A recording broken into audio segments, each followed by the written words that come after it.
We've now come to the segment on using counseling theories in groups. As you've seen to this point, group leadership skills are an essential component for any successful leader. In support, growth, counseling, and therapy groups, an additional leadership component is the use of counseling theories.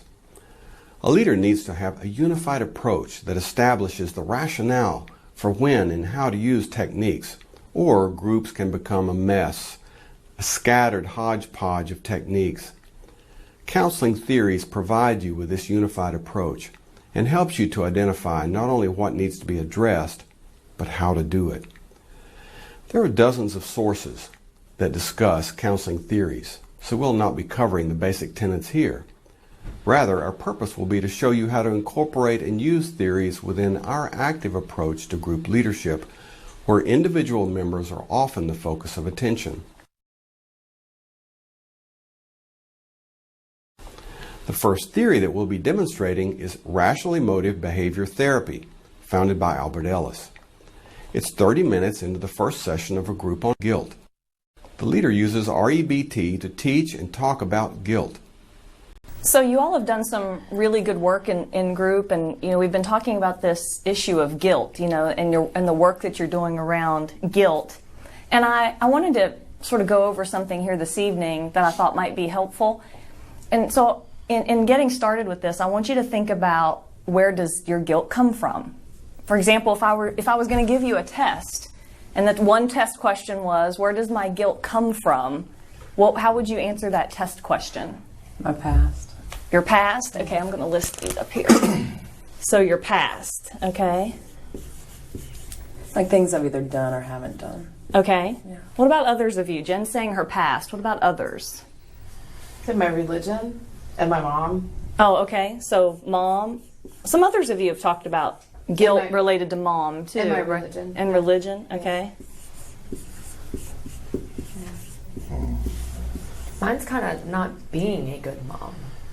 Not being a good mom. Yeah. Okay. Not being a good mom.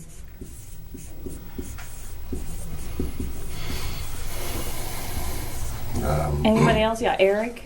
That accident I had where that kid ended up in the wheelchair. Oh, okay. So the car wreck. Yeah. Okay. We haven't heard from you. How about you? Where would you say your guilt comes from? Being an unsupportive friend. I have a lot of guilt about that. Being an unsupportive friend? Yeah. Okay.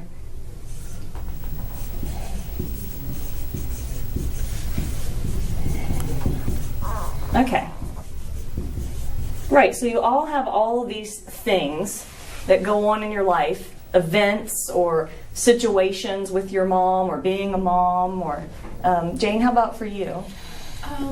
Mine is like marrying an American, and my parents just afraid that I'll lose my heritage and not going back to Taiwan anymore. Okay, so marrying the wrong person, Yeah. according to your parents. Yeah. Okay.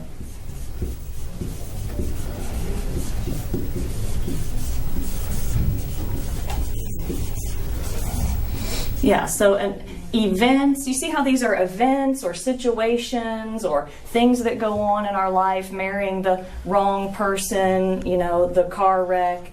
A lot of people, and me as well, we're raised to believe that these events or these situations cause our feelings, right? We're sort of raised to believe that those cause our guilt. But I want to teach you something.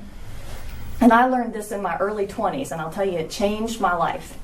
And here's the idea. These events and these situations don't actually cause how we feel. Is that a new concept to you? Yeah. Okay, Yeah. so if they're not causing how we feel, what causes it, right? Here's what causes it. It's our self-talk. It's what we tell ourselves about these situations or these events. So I'm going to write that right here, our self-talk.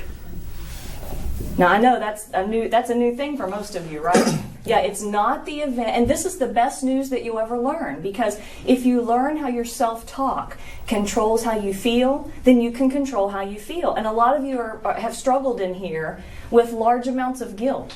So if we understand what we tell ourselves about these events, then we can change it, because we can be in control of what we tell ourselves, right? We can control our thoughts.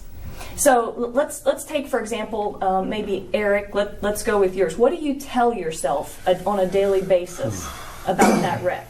Let's just focus on that for a second, and we'll go around and we'll look at this for each of you. But Eric, what do you tell yourself about the wreck?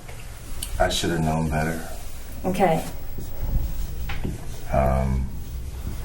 That my life is over. I mean, as I know, is over. Everything is messed up. Everything is messed up. Okay. I'll never be able to get over this.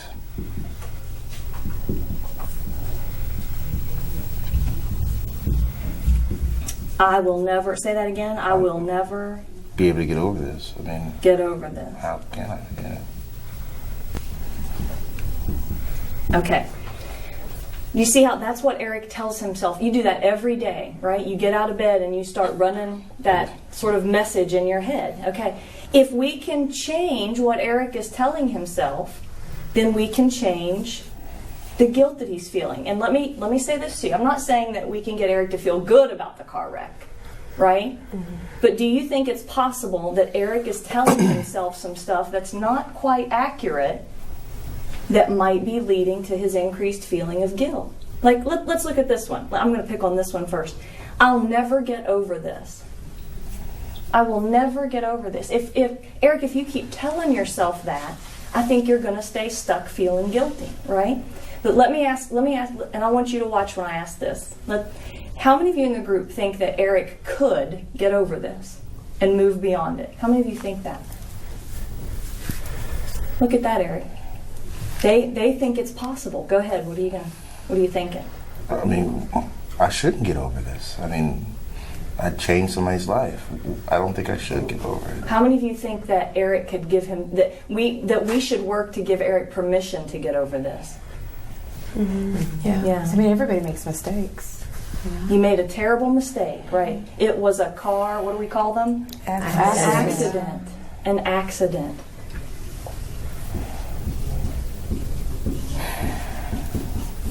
I know you feel very guilty. Our job and the purpose of this group is to help you feel what? Less guilty. Okay? I will never get over this. Let's do this again. That's not, we just decided that's not a true sentence. How can we make Eric turn that into a true sentence? Great job of teaching REBT, Chris. Teaching is truly therapy in this case because it gives members something they can use in the future to deal with their guilt. Chris also went on to focus on some of the members' specific self-talk. Next, we'll see Ed use Adlerian concepts. Let's watch.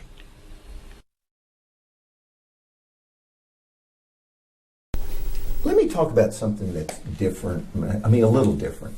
There was this famous psychologist, Alfred Adler, and he came up with the idea that your birth order really makes a difference. You know, are you the youngest, you the oldest, you're the middle? So I'm going to, and he said that has as much impact on you as, your parents. So I'm going to just ask you to tell me, what's your birth order? I'm the oldest, I'm an only child, I'm the youngest, whatever. Morgan? I'm the middle child, oldest girl. Okay. Middle child, oldest girl. How many of you are middle children? Just me, I guess. Okay. Megan? I'm the oldest. Okay. Oldest of how many? Younger sister and a younger brother. Okay. I'm the youngest. The youngest? Yeah. Okay. I'm going to go around and then get that, and then we'll ask how it affects you. I'm the youngest. Okay. I'm the oldest. Youngest, oldest? Youngest. Okay. Here's the next question. How did this affect you? Just think, because being the oldest, how does being the oldest, that's different than being the youngest. What effect did being the youngest, is it having on your life? Y'all are all juniors or seniors in high school. My brother wasn't around very much because he's 12 years older than me, So that would put you almost an only child. Yeah. Yeah, that would put you that. And what effect did that have? Well, since he wasn't around, I mean, I was basically the baby of the family. I got to do whatever I wanted. What about you being a middle child? What effect did that have? Well, I literally felt like I was always in the middle, kind of always mediating and kind of the go-between person because we're all 5 years apart. Okay. And you said you were youngest? Mine's more like irresponsibility and being a little more carefree because my older siblings had the responsibility part. Okay. Yeah, that's me. What? You no. miss responsibility? Yeah, I mean, my mom and dad worked a lot. They still do, and I, like when they were little, I had to take care of them all the time, and still do. And basically they get away with anything too, and I never did. Go ahead. Y'all both smiling. Yeah. Go ahead. I was just going to say, my brother, he's 7 years younger than me, so I was always the one taking care of him, and it's like he had two mothers, so he could get away with absolutely anything, and I had to be the responsible adult. Let me get you in, Joe, then, and I'm going to ask another question here. Go ahead. Well, I was your brother, basically. I was, Gee, thanks. Yeah. I mean, I expected, people to kind of take care of me, and being the youngest, like I got away with anything. Yeah. I really did. Yep. I still do. Yep. Here's a good question. How do you currently find your place in your family? Are you the smart one? You're the clown? You're the sports one? You're the dumb one? You're the mess up? You're the responsible one? How do you find your place? I'm kind of the clown, but now I'm approaching graduation coming up, and I kind of want to be taken more as the responsible one because I never have been, and so I see myself as the clown. Yeah. But this is a good, important question. How do you find your place? I think for me, being the youngest and everybody else is already out of the house, I find that when we all get back together, it has to do with me. And so I don't know like how that relates to me finding my place, but I find that like I bring people together, the family together. But it is important. We each find our place somehow. Go ahead.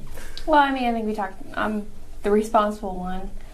I wish I could be the clown. Some days I wish that that's where I could be, but I'm not. Okay. When I say what impact, I mean, I don't know if this is really getting wheels turning in your head, but I think all of you ought to think, wow, my birth order matters. I mean, in my mind, because the oldest is often very responsible, the youngest is often irresponsible, or in the middle child often feels in the middle. So these are things I want y'all to think about. I mean, seriously think about. And the same thing is that question about how you find your place. Everybody wants to belong. That's a fact. And they figure out a way to find their place, either being the quiet one, the clown, like you said, you're sort of the clown. Is this interesting for you? I mean, what are wheels turning or not? Go ahead. Yeah, but I mean, so what? So what does it mean though?